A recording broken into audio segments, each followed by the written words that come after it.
հարցեր արդեն իսկ հնչել են, մասնավորապես պարոն Մելքումյանն էլ թվերով ներկայացրեց նախկին իրավիճակը, ներկայիս իրավիճակը եւ տենդենսը որպես այդպիսին աճ ունենալու, մեր համար ցանկալի զարգացող տնտեսություն ունենալու, մեղմ ասած մեծ լույս չսփռեցիք այս հարցերի եւ հիմնահարցերի հետ կապված։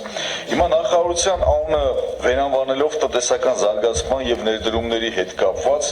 եթե գործնական բովանդակություն չի հաղորդում ձեր կողմից իրականացած քաղաքականությունը, մեծ հաշվով մենք ելի մեկ անգամ եւս հիասթափություն պետք է ապրենք եւ տնտեսական որևիցե փոփոխություն չի լինելու։ Այ քիչ առաջ խոսում եք լսումների, քննարկումների,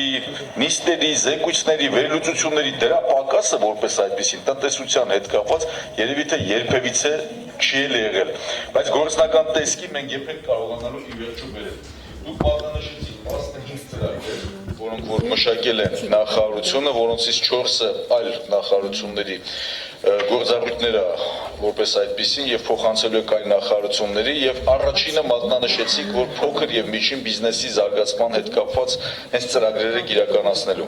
Մենք շատ լավ գիտակցում ենք, որ Հայաստանի Հանրապետությունը ունի իր առանձնահատկությունները, օբյեկտիվ եւ սուբյեկտիվ, օբյեկտիվ եթե վերցնենք մեր տարածաշրջանի առանձնահատկությունը, իսկ ռազմական գործողությունները, որոնք որ պարբերաբար հրահարվում են հարևանների կողմից շրջապակումը, բայց նույն ժամանակ մենք ունենք սուբյեկտիվ մոտեցումներ, մթնոլորտը, որը որ կա,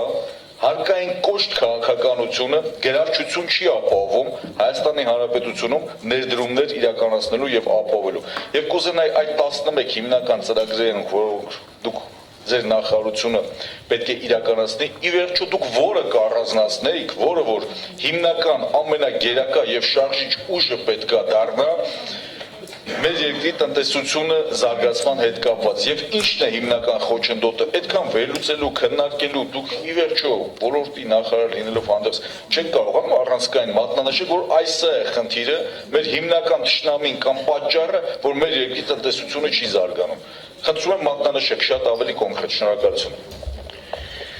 Շնորհակալություն, պարոն Էֆիջյան, չեմ ուզում համաձայնվեմ ձեր այն մոտեցման հետ, ի սկզբանե, որ դուք սկզբից տալիս եք գնահատականներ, հետո ասում եք,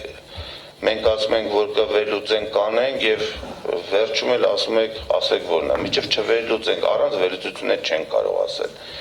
Ներշի, որ մեր երկիրը չի զարգանում կամ մենք ուղղակի ասում ենք, որ նա պետք է ավելի լավ զարգանա։ Մենք այս վերջի ժամանակահատվածում միշտ ունեցել ենք տնտեսական աճ եւ մեր բոլոր ցուցանիշները, եթե համատականներ ենք տանում տարածաշրջանում այլ երկրների հետ, մենք տենց վատ վիճակում չենք։ Խոսքը վերաբերում է այլ բանի մասին, որ արդյոք այն մեզ գոհացնում է կամ արդյոք մենք չենք կարող դա ավելի արագ եւ ավելի ինտենսիվ զարգացման միջոցով անենք։ Արդյոք այն, որ մենք ունենք, մեզ բավարար է, որպեսզի երկարաժամկետ հատվածում մենք ունենանք կայուն տնտեսական աճ։ Մեր բոլոր խոսքերը եւ միջոցառումները եւ քայլերը ուղղված են լինելու այս մոտեցմանը, այս քաղաքականությանը։ Այո, մենք բազմաթիվ ոլորտներում դեռ շատ անելիքներ ունենք։ Այդ թվում նաեւ հարկային քաղաքականության մասով մենք վերանայումներ պետք է անենք, որպեսզի մեր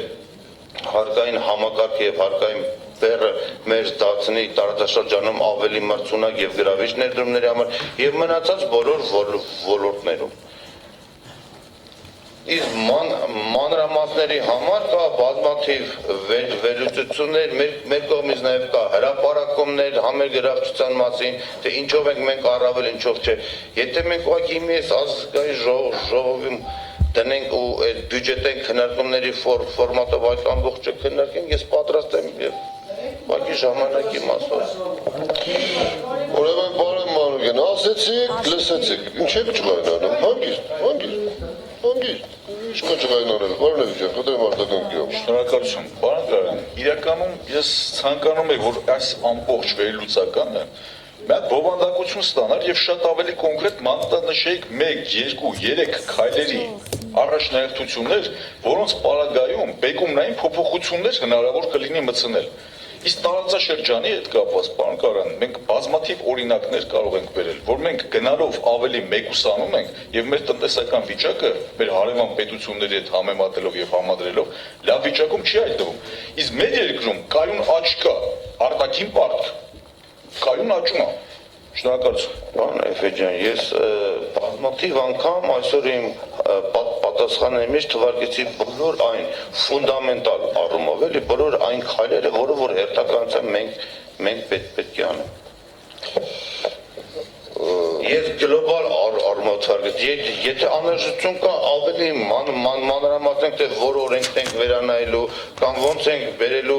ներդրումների պաշտպանության ինստիտուտ տնենք, որ երկրի հետ ինչ ենք բանակցելու, որպեսզի նոր ասոնյալ շուկա մուտքուցեն, կարանք այդ մակարդակով էլ, եթե ժամանակ տրամադրենք։ Ես դրա համար ես ուզում եմ գործընկերներից կոչ անեմ, որովհետև սա բյուջետային քննարկում է, հիմա ես հարցը կտամ ու ակնկալում եմ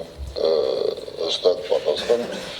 Իսկ ինչ վերաբերում է խորհրդարանական լսումներին, ուրեմն պատրաստ եք լսելու, որտեղ այնտեղ է, որ մենք կարող ենք ավելի արտահայտվել իրենց մտքերով։ Հիմա ավելի շատ կոնկրետ պետք է խոսենք այդ փաստաթղթի շրջանակներում, որը նաև բերվել է մեզ։ Թե չէ ընդհանուր քաղաքական նոր վերլուծություններ կատարել հետ կապված, դա